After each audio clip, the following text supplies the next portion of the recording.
Okay, we're going to get started.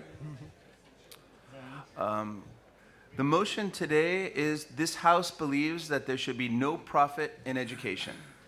So my name is Gregory Alacqua from the Inter-American Development Bank in Washington, D.C., and I'm going to act as the Speaker of the House and moderate the debate. This is a very hot topic in education policy around the world. Private schooling coverage has increased rapidly across the globe, as many of you know, particularly in developing countries. So in developing countries, currently about 20% of students attend private schools, twice as many as about 2 decades ago. So they've been rapidly increasing. Whereas in developed countries, less than 10% of students attend private schools, of course, with the exceptions of here, UAE, the Netherlands, Sweden, and Belgium. Some examples in the developing world, in Haiti, 80% of students attend private schools. In Chile, 65% of students attend private schools. Almost a third of students go to private schools in India, Argentina, Ecuador, Guatemala, and Peru. In cities like Buenos Aires, Rio de Janeiro, and Lima, Peru, about almost half of the students attend private schools.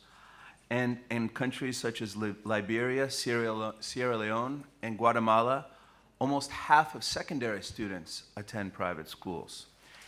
In developing countries, most private schools serve elite students and are usually run by nonprofit organizations or religious organizations, Sweden being an exception. For example, in the Netherlands, 70% of students go to private nonprofit institutions that are funded by the state. However, in developing countries, private schools serve a much broader constituency of families, middle class, lower middle class, disadvantaged students. Some of these schools are run by charities in the church, but many of the schools, or the fastest growing group of schools, are small for-profit schools run by entrepreneurs, often former teachers. For example, just a quick example where we have data. In Chile and Haiti, 1/3 of children in the schooling systems attend for-profit schools. So this is a lively debate, a policy debate in many of these countries. And I'm going to introduce the debaters here, speaking for the House motion that there should be no profit in education first. So we have Jelmer Evers. Jelmer is a teacher, writer, and innovator from Utrecht in the Netherlands. He has written 2 books, The Alternative and Flip the System. Then we have Brett Wigdortz. Brett is the founder and CEO of Teach First in the UK. Brett is also the author of Success Against the Odds. The debater speaking against the House motion, we have Matthew Bishop. Matthew is the senior editor at the Economist Group. He's an award-winning journalist and social entrepreneur.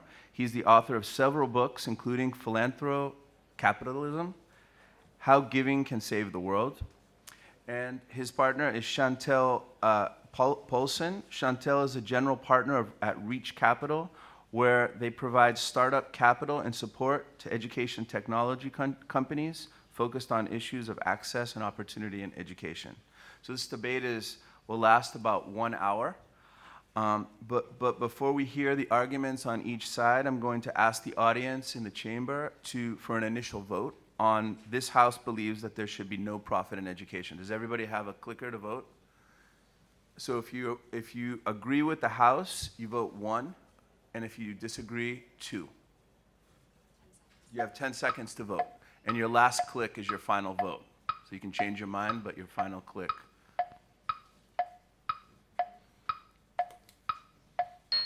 Okay, thank you. You'll be asked to vote again at the end of the presentations after you hear both sides of the argument to see if either side can persuade you. So I'm going to start first with Brett for speaking for the House. And Brett, you have 7 minutes. Thank you. So before we can address the motion that's in front of us today, we should ask the most fundamental of questions of all. What is education for? It broadens horizons to worlds and ideas previously unknown. It challenges perceptions and understandings. It provides a sense of what has become before, what things are like today, and what will come tomorrow. Education in schools have always been, are, and always need to be at the heart of civil society. They foster communities. They enable civil action. We want our children to be well educated, and as a society, we need all children to be well educated. As such, these qualities must be focused on and protected. We need to ensure education at its heart remains an endeavor for the public good, not the private good. Now, the very intelligent, well-prepared opposing team will give lots of arguments for profit in education, but I want to present the pragmatic reasons why they are simply not correct. And let me be clear how I'm defining this motion. Is there a role for private organizations in education? Of course there is. I work for a charity, Teach First. Hundreds of thousands of fantastic private organizations play a vital role in supporting and improving all of our education systems. None of us would be in Dubai today without so many great private organizations. But the delivery of vital services, vital roles, vital support is different from education being run at its core for profit. And this is what I would strongly argue against for 4 reasons. First, education is a sector full of market failures and moral hazards. Second, for-profit schools lock in inequality into a system. Third, it moves the whole system away from that important criteria of cooperation, which all great systems have in common. And finally, many private, not-for-profit organizations are able to innovate, are able to succeed entrepreneurially, while serving children, not shareholders. Now, the first one, this is a market failure system. I'm a capitalist. I have a master's degree in economics. I used to be a management consultant at McKinsey & Company. I've read The Economist since I was 14 years old. I'm one of Mr. Bishop's best customers. And as an economist, I understand, as I'm sure Mr. Bishop does too, that the market does not work in all systems. In some public services, it works wonderfully. If we're talking about rubbish collection, if we're talking about maintenance, if we're talking about services that are simple and easy to measure, great, we can do it for profit. However, education is a service that is anything but simple and notoriously difficult to measure success. We could spend all week determining what is a successful education, and we wouldn't get any further than Confucius and Cicero did when they debated this topic thousands of years ago, not together, but separately. At the same time, there are incredible moral hazards to game the results. We've seen time and time again the most amazing success stories of for-profit schools are nothing more than the equivalent of a Maria Sharapova in their own prospective areas. Whenever you look closer, you can see they're all down to doping scandals. Not drugs, but a huge selection bias.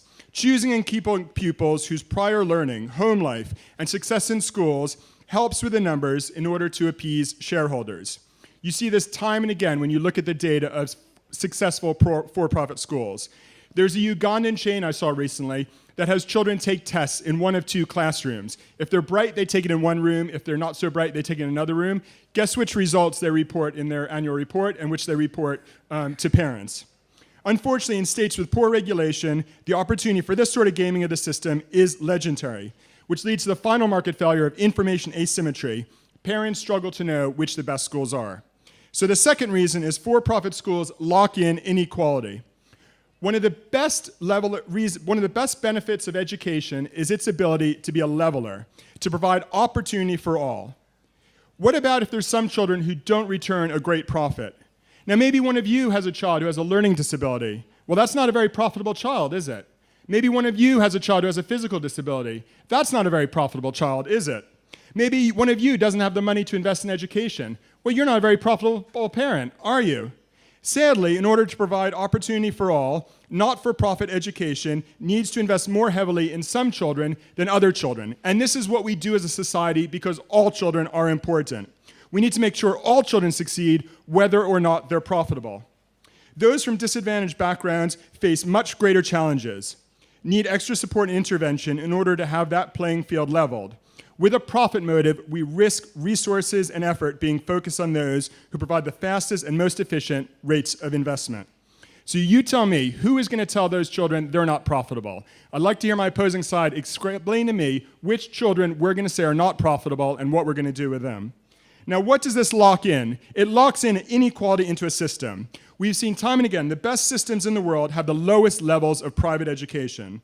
We've seen systems like Chile and Sweden, where results have gone down as soon as they've introduced for-profit schools.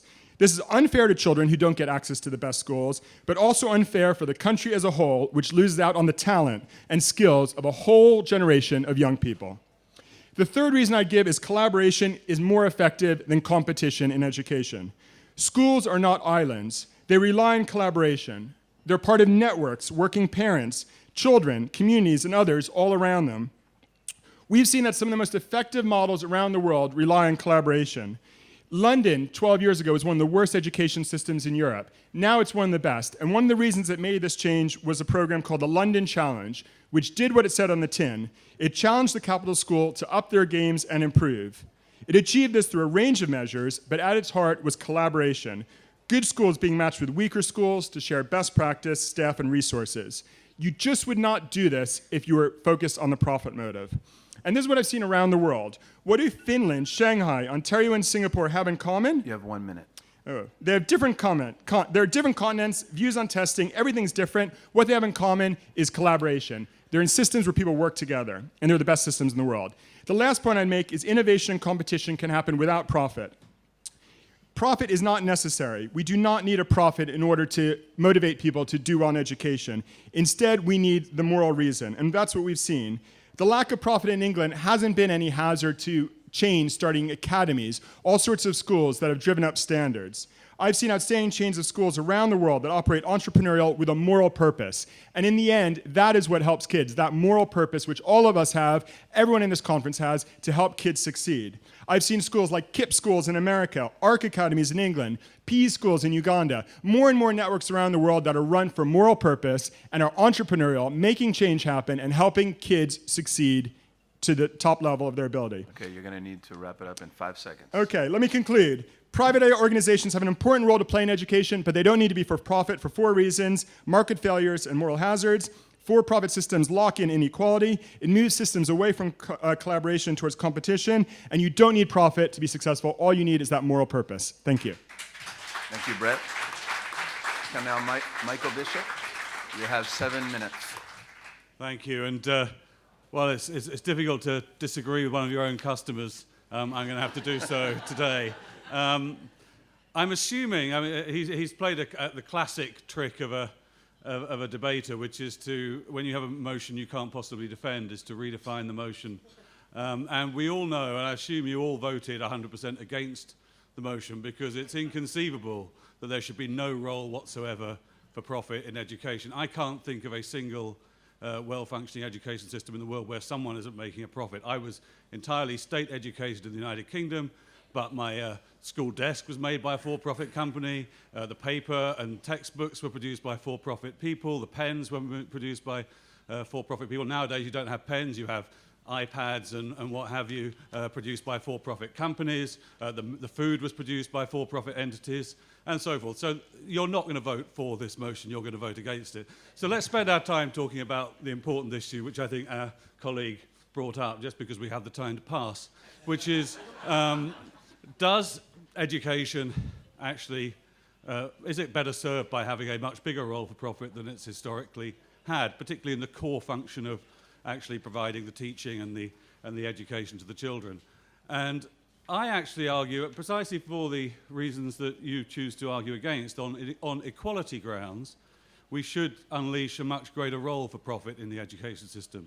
But we should do so in a way that recognizes how profit works, that profit at its best provides innovation, it provides the ability to scale rapidly by bringing in private capital, but at its worst, unregulated and left to its own devices, or even worse, given terrible incentives to exploit government subsidies in bad ways, profit can do horrible damage very fast as well. And so the key is, how are we going to create the right structure for our education system in which profit can play that really positive role that is possible? Now, my starting point would be that clearly states should be investing, society should be investing in education more than private individuals would invest themselves, because the social benefits of education far outweigh the private benefits, particularly for very young children, where we know that the more you invest in early childhood development, the higher the return on all other investments in education later on in life. So the state should be spending more than the private sector. I'm not arguing that we should get the state and society out of education and leave it all to private payment. We need to find ways to get money, redistribution into the system, but that's what governments are good at. But we can use for-profit companies to help drive better educational outcomes. So if we look at the developing world, it's interesting to me that In the rich world, only about a third of all education spending is by the parent. 2/3 is by the state. In the developing countries, about half the spending on education is coming from the parent, only half from the state, despite the fact that the returns to education presumably are much higher in the developing world where so many people are outside the formal education system. If you look at state schools in the developing world, there's about 25% absenteeism of teachers. If you spend 4 years in school in West or South Asia in a government school, about half of you won't be able to read after 4 years at an adequate level. In Africa, only about a third of you will be able to read at an adequate level. That is why parents are voting to join for-profit schools in record numbers. So there's like 1 million for-profit private schools serving the lower end of the population across the developing world, because the parents are just getting such a lousy service from the state schools that they have no alternative but to go to the private sector. And entrepreneurs see the opportunity, they see the parents willing to pay, and so you have this bizarre world of education where the social returns outweigh the private returns, and yet in much of the developing world, the private returns are higher than what you can get by going to the state school. So the question I really want to address is, how do we create a framework that protects parents in that private sector and allows the private sector to grow in a way that generates a good relationship with the state? And here I think we need to look at the examples of failure that have existed where profit has been badly incentivized. So in America, the higher education system had a huge surge in private funded universities because there was a terribly designed student loan scheme that incentivized mis-selling, and many students went through that system and ended up with massive debt that they couldn't pay. So you've got to be very careful about the incentives you're setting. Interestingly, the state schools also made many of the same mistakes as the for-profit because the incentives were there. So think about incentives. You need to think about also, I look a lot at the microfinance area where you, again, in the developing world, saw a lot of growth in for-profit microfinance, but it was badly regulated, and many of the companies that were involved didn't think through how do you deal with customers that are not used to complex financial transactions from a motivated private sector seller. So we need to think about that kind of regulation and so I look at the Punjab Education Foundation, for example. In Punjab, in Pakistan, there are 25 million kids not in school. The government there decided to address that problem by motivating the for-profit sector. They provided subsidies to private entrepreneurs to start schools. They provided vouchers to parents to send their kids to those schools. And they sent 1,000 regulators around those schools armed with tablets to sort of pose questions to make sure the educational standards that were being achieved were sufficient. And what they've found is 2 million kids are now in those private schools, and there's growth, and they've found that the standards weren't that high, and so they're already taking measures to improve the standards. This is the kind of potential that is there. I'm also very excited, and I want to turn to the mission Matthew, point you have 1 minute that was made. I think you can see very bad for-profit actors and you can see good for-profit actors. I wrote about something called philanthrocapitalism, which is about the coming together of the best of the private sector with the best of the public sector spirit of improving society. And some of the best philanthropists, philanthrocapitalists in the world are now doing things called impact investing, which is investing in a way that generates a clear public benefit as well as a private return. If you look at something like Bridge International, which is a chain of schools in Kenya and Uganda that aims to educate 10 million kids across Africa a year profitably, that is invested in by the likes of the Gates Foundation and others, and a Midyar network, which are very careful about mission. Interestingly, that's a phone-based school system. So, Matthew, you're going to need to wrap up your argument in about 5 seconds. And lastly, the B Corp is a great new innovation as well, which allows you as a company to be motivated by profit and social mission. So there's nothing about profit that we should worry about if it's properly regulated. In an ideal world, we might say no profit, but we can't afford to wait given how many children in the developing world are outside of the school system. Profit is the best route to getting them into the system as soon as possible and giving them the education they need and deserve. Thank you. Thank you. Now, Jelmer will speak for the House. Yes, well, thanks for this. Well, you gave us some more ammunition for public education. So public education in the Netherlands is non-profit, as was mentioned in the earlier remarks. I'm a public school teacher. I'm proud to be a public school teacher, and I'm defending public schools in the Netherlands. There are some moves towards privatization, which we oppose as teachers quite vigorously, and we guard that for several reasons. And also, I'd like to start out with my personal experience, so what my school looks like. It's in Utrecht. It's in a deprived area for Dutch standards, and it's not comparable to the developing world, but specifically built there with an innovative mindset to attract people, children from the middle class, but also from the local area there. So it's a really mixed population. We co-teach, we use lots of technology. Students have flexible times to work on their own project-based learning, themes, etc. So we start the day together as teachers, we end the day together as teachers.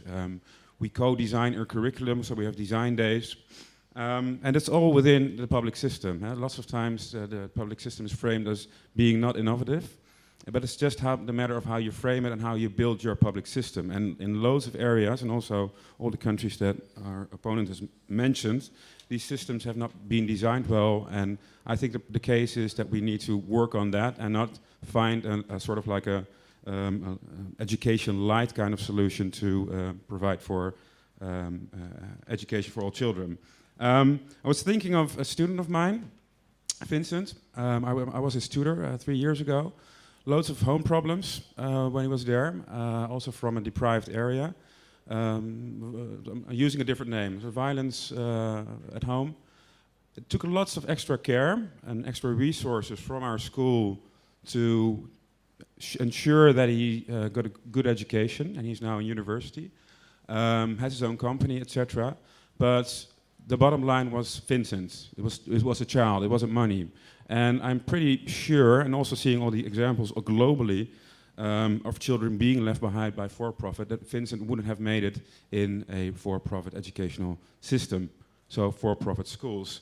So Vincent's the bottom line to me, and no matter what arguments you can come up with or data, which are flawed, by the way, I'll come to that in a minute, Vincent has gotten a really good education, and it was because we, as a society, took care of that.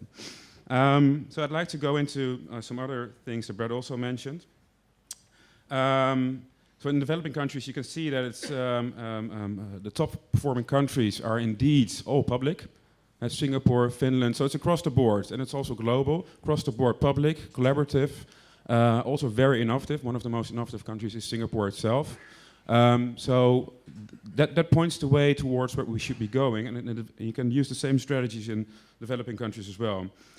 The countries which have introduced more for-profits, and that's the United Kingdom in some ways, but especially the United States and Sweden, the standards have gone down. There were loads of scandals, and last year a Swedish chain went bankrupt, and the students were left on the street. And who were there to pick them up? Yes, the public school system or the government, just like the banks. So introducing for-profit into education is morally corrupt to me. Again, also, if you look at the United States, so it's in Europe, but also if you look at the United States, the divide between the East and, for example, the Southern states, the results from the Southern states, which have way more privatization than in the East, you can see that the results are way more lower. So the evidence is all there in which direction we should be going. And technology is also not an option. There's the K-12 schools in the Midwest, which provided a horrible education, especially for poor kids. So again, it's the poor kids being left behind. I read an editorial by the Economist on privatization and profit in education, especially on the developing countries, and some of the things were mentioned. So the question is, it's affordable, but affordable for whom? So if you go into all those countries, so for example, in South Africa, the Spark schools, it takes about 62% of the wages to provide for one child to go to school. That's 62%. That's almost a large sum of your whole income. In Ghana, the Omega schools, it's 41%. And in the Bridge Academy, it's 8%. It's high. So if you want to send 2 or 3 children to school, you don't have lots of money left. And it doesn't even include all the extra costs that are there. So there are extra costs to be made. Tuition fees is only one part, but also books, transportation, testing fees, uniforms, they are not in that sum that they always provide as research and being cost effective. So it's not cost effective because it's biased. So equity, who gets to go, who gets left out, because it's so expensive to send those kids to school.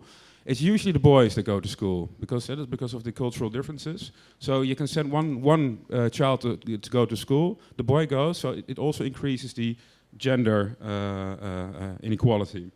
And also, it usually provides in urban areas. So in the rural areas, there's no way that you can make a profit there. So there are no private schools as well. So lots of children are being left behind. So that's not 1 minute. Okay. One thing, and that goes to me, is sort of like the capacity building, I think. So lots of these schools use scripted lessons, and that's not a proper education. Education is way more than that, and Brett mentioned that, I think, a bit. Education is about the common goods, and I think it's more than just delivering efficient content knowledge. That's also being your moral values, about taking care as a society for all your children. And I think Thomas Jefferson said it, so every man has to judge for himself what will secure or endanger his freedom, and a public education is the best way to ensure that. And John Dewey said democracy has to be born anew in every generation, and education is its midwife, and he was a staunch proponent for public education. So ladies and gentlemen, following this, and especially the broader picture that we're in, and all the state that we're in, and all the Trump coming up, and Geert Wilders in the Netherlands, and etc. You have to wrap it up. I don't think for-profit has a place in education. Thank you. Thank you. Now, Shauntel, present the case against the House. So good afternoon, ladies and gentlemen. Sounds like there's a very strong equity argument coming from both sides, so that's where I'm going to start today. So I believe both sides can agree that education can be a great equalizer and a key lever in social mobility. However, for this to be true, all students must have access to a high-quality education, no matter their background. And unfortunately, we all know this is not the case today. So many of the inequalities in our education system begin with insufficient and inconsistent funding. So governments are strained to actually provide adequate resources, and the average OECD nation spend about $9,000 per student. In the US, for example, only spends about 5% of their GDP on education, so a far lower spend than on healthcare. So like healthcare, we can't really rely on government and philanthropic capital alone. So today it takes more resources than ever to prepare kids to be successful in this new knowledge economy. We must tap into not only the capital resources from the private sector, but also the expertise in order to solve a lot of education's challenges. And I know the foresight talked about just not wanting to use for-profit in terms of things that really touch the point of teaching and learning. And so I'm going to talk about how technology is kind of key to that teaching and learning, and how those for-profit solutions are working today. So one of the challenges that we're seeing in education is to meet the individual needs of students. And so you talked about Vincent, and what are the individual needs that Vincent needs. And so we're seeing this shift from a one-size-fits-all model of education to more differentiated and personalized instruction. And technology has actually been a key enabler of this shift. And what has happened is a lot of the lessons from the enterprise and consumer technology industries are now being applied to create great tools and services that do transform teaching and learning. So many of the technology innovations and entrepreneurship we are seeing in education would not be possible without the resources and expertise of the private sector. So I personally am a for-profit investor, and I invest in education technology companies. I see firsthand how these private companies are creating solutions that not only improve student outcomes, but scale much faster than traditional nonprofit and government solutions. The foresight talked about government solutions, that they are efficient and they can scale, but they don't have the same kind of risk-taking and entrepreneurial culture and culture that many of these for-profit companies do have. So take, for example, a company called Newsela. They publish high-interest news articles at varying reading levels, and with Newsela, a student who's reading below grade level can engage in the same rich content as their classmates and not be stigmatized as having to read the quote-unquote baby book. So in less than 3 years, this company is now helping millions of struggling readers fall in love with reading and also become more worldly. This is just one example of the way that a private company can transform teaching and learning and further augment their learning experience. Again, I don't think it's a black and white issue. It's not about just for-profit or just nonprofit, but it's really about we need all types of resources and all types of capital providers at the table to make sure that we prepare kids for this new knowledge economy. I wanted to touch a little bit on the point around the moral purpose. And I believe it's not necessarily the tax status of an organization or the tax status of a school. It's really the people involved. It's really the actors involved. So what we really need to do is protect against these bad actors within the industry. And just because you're involved in a for-profit and you're leading a for-profit doesn't necessarily mean that you're all about the money and you don't care about education outcomes at the end of the day.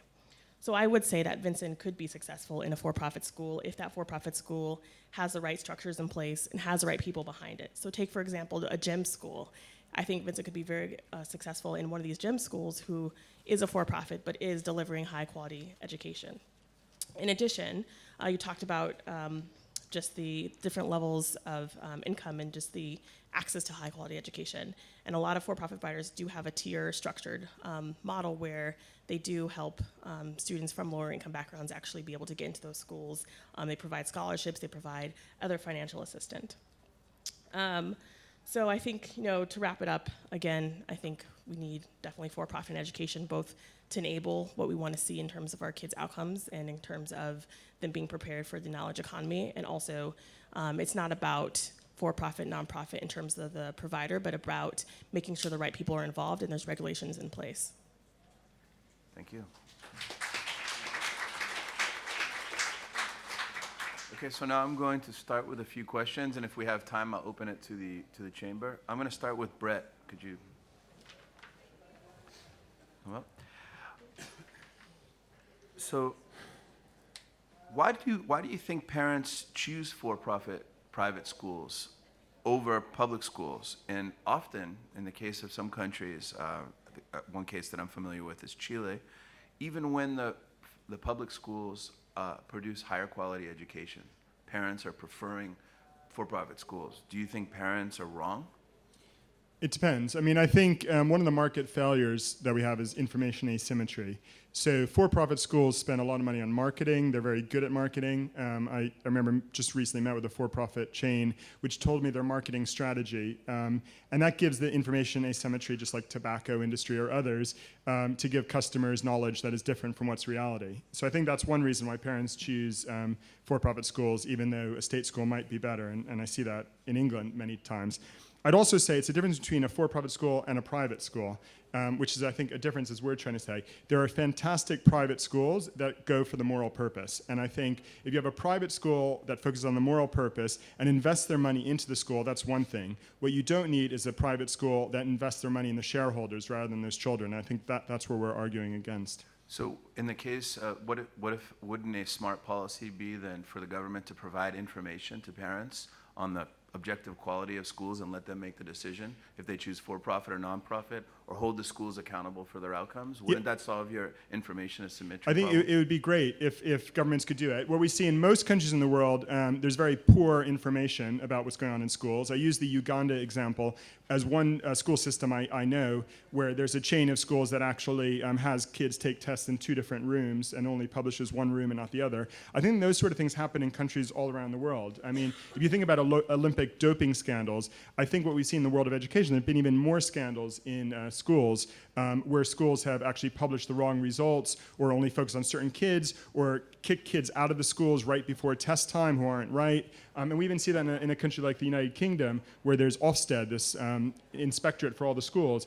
The private schools have opted out of the Ofsted system and put in a lot of barriers to letting Ofsted inspect them. Ofsted does inspect some private schools, but most of them are not inspected for private schools. Just to stop you for a second, so the problem there would be the government's regulation and not whether it's for-profit or non-profit. If you had a smart, efficient government system that regulated schools and provided families and citizens with information, for-profit based on your own arguments wouldn't be the problem. Am I right?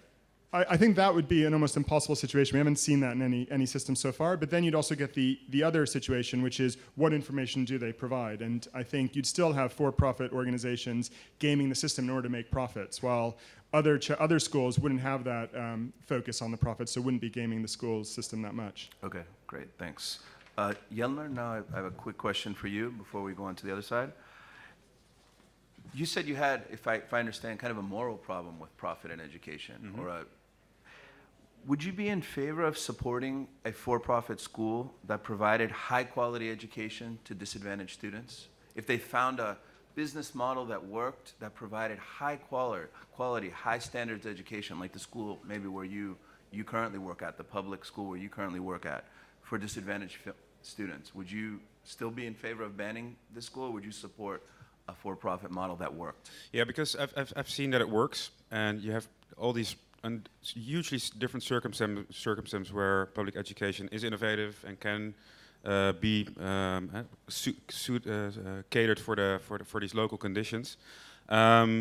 Every cent should go to the children and not to the bottom line is the child and not the shareholder. So I do have a moral problem with that. It's a bigger issue. And just to stop you, in nonprofit schools, does every cent go to the child? In public, Oh no, I don't say. I'm not saying. Just to clarify. No, I'm not saying that in public schools, Matthew mentioned that there's high teacher absentee rates. So why not fix that? Right, but do all in the case of public schools, do all money go to students? No, does all the money invested go to the students? No, but that's the whole issue. Kijk, what we're doing in the Netherlands is really trying to reform it in a right way. And I've been at the receiving end of reforms, public reforms, and they were so bad. So that's why we became more active in it and having teacher involvement. And so there are some really good key indications where we should be going. At the ISTP in Berlin, it was all about collaboration, and Schleicher went in more depth there than he did here, and nothing was said about for-profit. And what it was said, he said, well, it isn't working. That's also what he said. But you couldn't have that model, just to push you a little bit, you couldn't have that model in a for-profit organization? Well, collaboration, I mean, couldn't a for-profit say our school model is going to be a model where teachers collaborate, work together, and serve disadvantaged populations? There's always this bottom line that the shareholder comes first in this. That's what capitalism is about, and I'm pretty much for capitalism, but only in the areas where it's necessary. And education is public goods. You should make a profit out of it. That's a moral purpose. Okay. Yeah. Thank you. Now I'm going to ask Matthew and Shauntel a couple quick questions, and then if we have a few minutes, we'll open it up to the audience. So, Matthew, if for-profit schools are not producing higher quality schooling than public schools, if they're not laboratories of innovation, as some of their advocates claim, should the government fund them solely based on efficiency arguments? So if they offer similar quality as public schools at a lower cost, should the government still fund them based on these arguments? And what if the net effect on the system is higher levels of segregation or stratification? Should the government still consider funding for-profit schools? I mean, on that second point about segregation, I think ultimately you have said this already in the questions to the other side, that one of the challenges that we're facing today is how do you get regulation of profit right so that it works in the interests of society and it makes sure that you do get more money going to people that have special needs and so forth. I mean, that's the role of the state, and to create the right incentives in which the private sector can operate in a way that's effective. I hope we've moved beyond the days when there was a sort of moral objection to profit per se. I think we know that profit can play a positive role. That the world where profit per se was objected to was on moral grounds, gave us communism. And we don't, that system just didn't work. And we need a system where we actually say, no free markets, but markets that are regulated by society so that we get the best benefit of profit. Now, in terms of the level of performance of some of the private sector schools that are out there at the moment that are for profit, I think we are in a situation where many parents around the world are in desperate straits because the state system is failing to deliver their children education, and they are willing to pay sums of money which, from my opponents, they can't possibly have, which must mean those schools are empty, given the sorts of costs that you were attributing to those schools. But those parents are desperate, they're willing to pay for education. And some of them are being ripped off by people.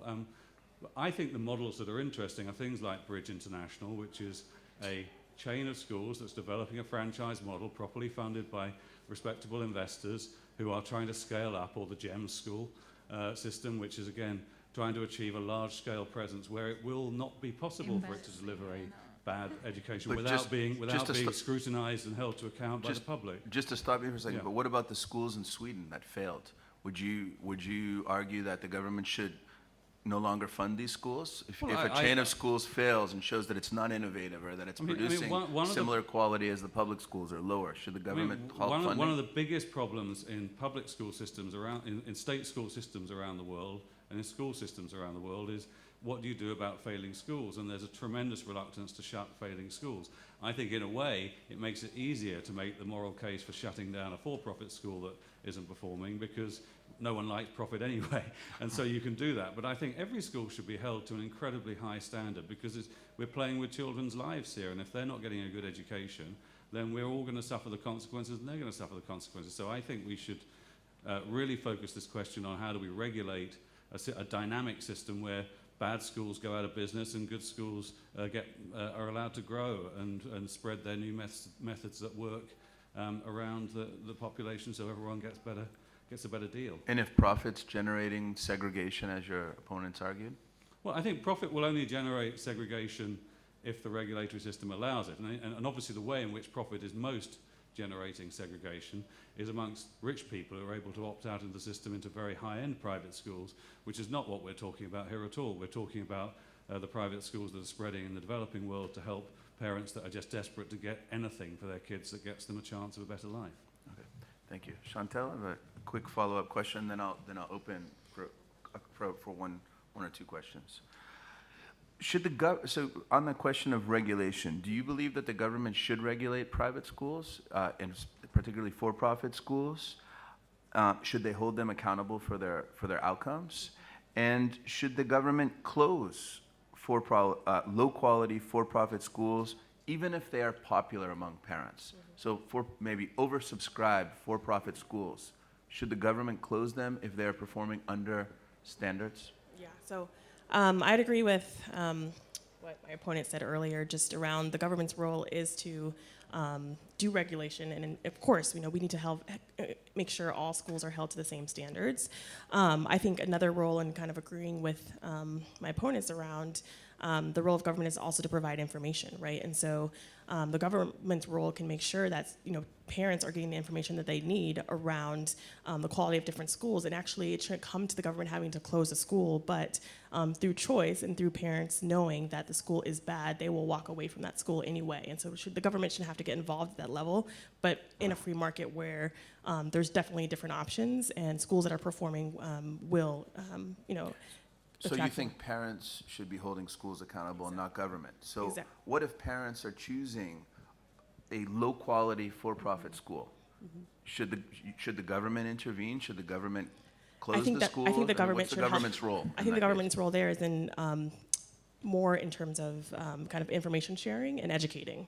And so why are parents choosing this low-quality school? And so maybe that's reframing what does quality look like. What does it mean when your kid goes to school and what impact does that have on their future? And so I think the government plays more of an informational role to make sure parents are well informed and not necessarily just stepping in to shut it down. Okay, thank you. So I'm going to open now the chamber for a couple. We have like 2 minutes of questions. Two quick questions, and please direct your questions to either side of the debate. Oh, in the back. You, yes. Could you say your name, please? Hi, I'm Dana Qarut. My question is directed to Brett. How can you justify being against profit in education, but okay with nonprofit private schools that can be the most exclusive, the most selective, and the most unequal? For example, in Jordan, some of the most exclusive schools are nonprofit, but they're very expensive, they're very selective, and they exclude a large portion of the population that needs the kind of services that they offer for special needs children, and also the quality of education that they provide. So, actually, I was recently at Oxford debate in Oxford where I debated private schools are a public nuisance. And if that was the debate, would say private schools are a public nuisance. Those schools are not good for the Jordanian system, I think, overall. Those exclusive schools are not good for the British system overall. With this debate, though, is I would say there are a lot of not-for-profit educational actors. You have chains of schools like ARC schools in England, KIPP schools in America, PE schools in Uganda, chains all around the world I've seen that are not-for-profit actors that build schools that maybe charge a very small amount, give lots of scholarships, invest whatever money they make back in the school, and they are very positive entrepreneurial actors in a school, in a state system that can improve things. And they don't need to do it for the profit motive, they can do it for the moral purpose, which is why people should be in education. So you're okay with selective, nonprofit, religious or non-religious schools? Yes. Okay, just to clarify. Do we have a question for the other side? Just to, I'm sorry, no. okay. We've won the debate already. Is that could I ask, could you be brief, because I'd like to does anyone have a question for the other side? Okay, I'm gonna let you ask your question anyway, go ahead. But please be brief. I'll do my best. So I run a for-profit school, and that's the caveat. But I'm a little troubled by as I perceive some intellectual dishonesty on the part of the House. You described, for example, the school in Uganda with cheating with multiple rooms. Yet it's well known and documented that cheating on academic assessments is primarily a feature of public schools that are being assessed by the government. That's where it happens in the US, and I bet you that in the UK, the example you gave is backwards. The private schools that opt out of the government assessment don't cheat because there's nothing to cheat on. The public schools that are being assessed are probably cheating because that's the pattern we see in the US. I invest a lot of money in sustaining my students who are failing because having them leave and build a reputation around that is bad for my profits. I have a $500,000 scholarship fund because it's good for my profits to get a diverse body of students. You've described many ways that incentives can ruin education on both sides. But I would love you to hear you articulate specifically how profit is such an incentive that is the one that ruins things, not the wrong type of regulation, not incentives around optimizing for graduation rates, not schools losing funding in the US over low test scores. These are all things that happen to both public and private institutions, for-profit and non-profit. What is special about profit that really ruins education? Can you give me a concrete example that can't happen to a non-profit entity? It's a great question. Go ahead. There's quite a bit of research, especially also in India and those kind of countries, that there's lots of cheating going on in for-profit schools as well. So sure. Sorry. So that I don't really agree with that kind of statement. The thing is, time and time again, if you really want to, we're talking about good education for all, for every child. And there are too many examples that we haven't done that also because money has gone to not where it should be. And of course that happens in the public sector as well. But there are examples of educational systems that are public that have managed to lift the whole population up. And I can't see it scaling up for, so as a systemic change, it's not the way to go, not the way to go forward, because the money, it will always in the end go somewhere else. There will always be these exceptions. And there are examples where systems, they will always be imperfect, but more perfect than a for-profit model. And we have that like it's happening all around us right now, especially in industrialized countries. So I really see no evidence to go this route. Thank you. I'm going to take one more question, but for Matthew or Shauntel. Yeah. Matthew, James Tooley here. Matthew, don't you think the strongest part of your argument was the 1 million schools you mentioned, which are not the bridges of this world? They're not the Omegas or the Ps which our opposition can challenge us on. They are individual proprietors who are running schools for a little bit of income, but all the evidence shows outperforming the non-profit schools and doing it often at a lower price than the non-profit church and community schools. Matthew, do you think that's your strongest argument? Sorry, I cheated there, I know. Well, I don't think it's our strongest argument. I think it's the strongest argument against the view that the state is meeting people's needs at the moment. I think that in the end, you want scale. One of the great things that profit is able to do is scale things up very fast. And I think maybe a few of those small entrepreneurs will develop scalable solutions that will reach many, many more children That's why I like the Bridges of the world, is that they have ambitions to educate millions of children, to do it fast. And I think that the reason parents are so desperate that they will turn to a local entrepreneur in their constituency is because we are manifestly failing in much of the world to deliver through the state system the education that children need. No more questions? Okay, so sorry that we have to do the closing statements. Who's going to? Brett? Okay, so you have 3 minutes, and then. Thanks. The other side have 3 minutes. Look, I think this is a pretty easy topic. I mean, any of you who care about children here, who care about Vincent, who care that all children deserve a great education, there's really only one way you could vote. The point about things scaling up, we've seen so many not-for-profit great schools scale up around the world for the moral purpose, which is what education's about, moral purpose for all children. You do not need a profit to scale up. There were 2 quotes that really interested me from the other side. One was, for-profit is not necessarily about the money. Well, it's for-profit. If it's not about the money, what's it for, okay? It's not about the kids, it's for-profit, hence the name of the schools. And people get into for-profit businesses because they want to make for-profit. So it is about the profit. The other line was, there's nothing about profit we should worry about. I mean, on the plane right over here, I saw The Big Short. Has anyone seen that? Well, there's all sorts of things about profit you could worry about. So I understand from The Economist there's nothing about profit you should worry about. I think we've seen in schools all around the world, you should worry about profit. We've seen schools in Sweden for profit collapse. We've seen schools around the world. We've seen places like Chile and Sweden where they implemented for-profit education and those school systems got worse. And we've seen for-profit as something we should worry about. Instead, what we should focus on is collaboration between schools, which can't happen if you're focused for a profit. We should focus on ensuring all children can succeed in schools, and we should focus on ramping up best practices, entrepreneurial practices, because of that moral purpose that drives me, that drives all of us in this room, because we don't need to be driven for profit, we need to be driven for the children. So the last thing I'd say is just remember Vincent, remember those children who you can't make a profit of. As a society, as individuals, as educators, if we don't succeed for Vincent, we've failed in our jobs. We might make a profit, but we failed in our jobs. Thank you. Thank you. You still have 1 minute if you want to add anything. Okay. Okay. So, Shauntel.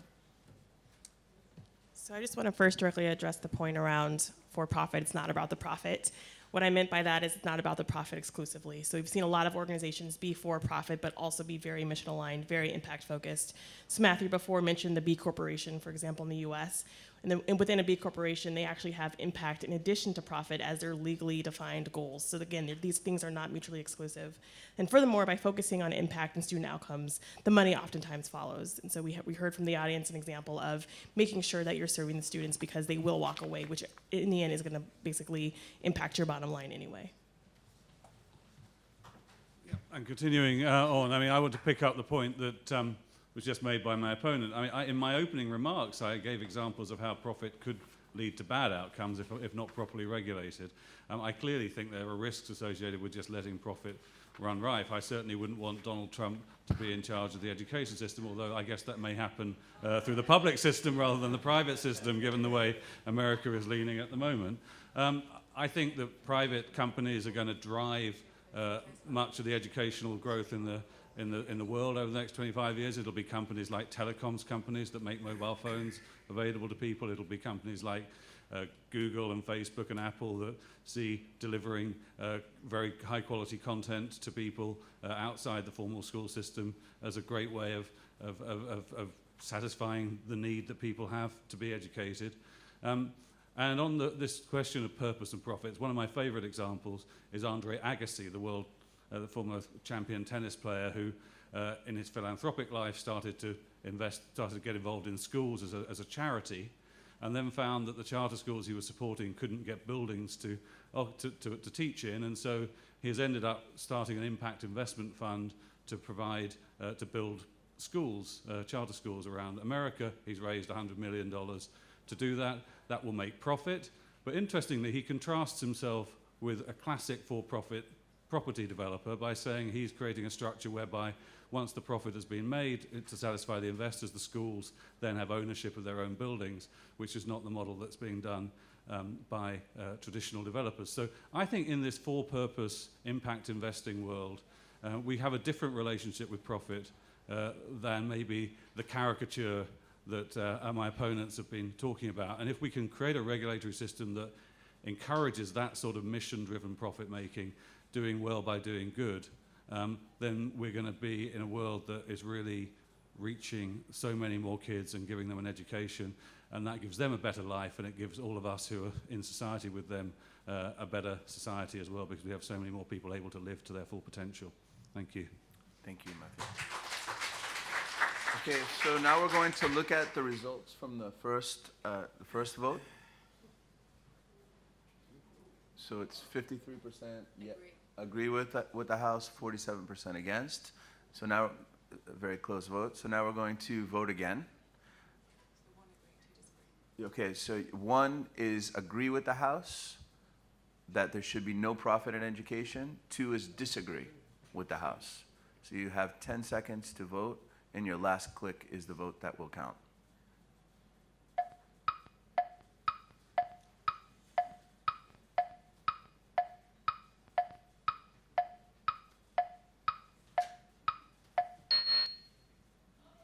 Ooh.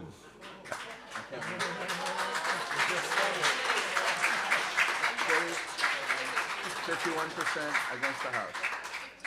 Okay, so the vote shifted, but it was a very close vote. One vote or two, right? So thank you very much. Thank you. So the House loses. Thanks. Good job. Take care.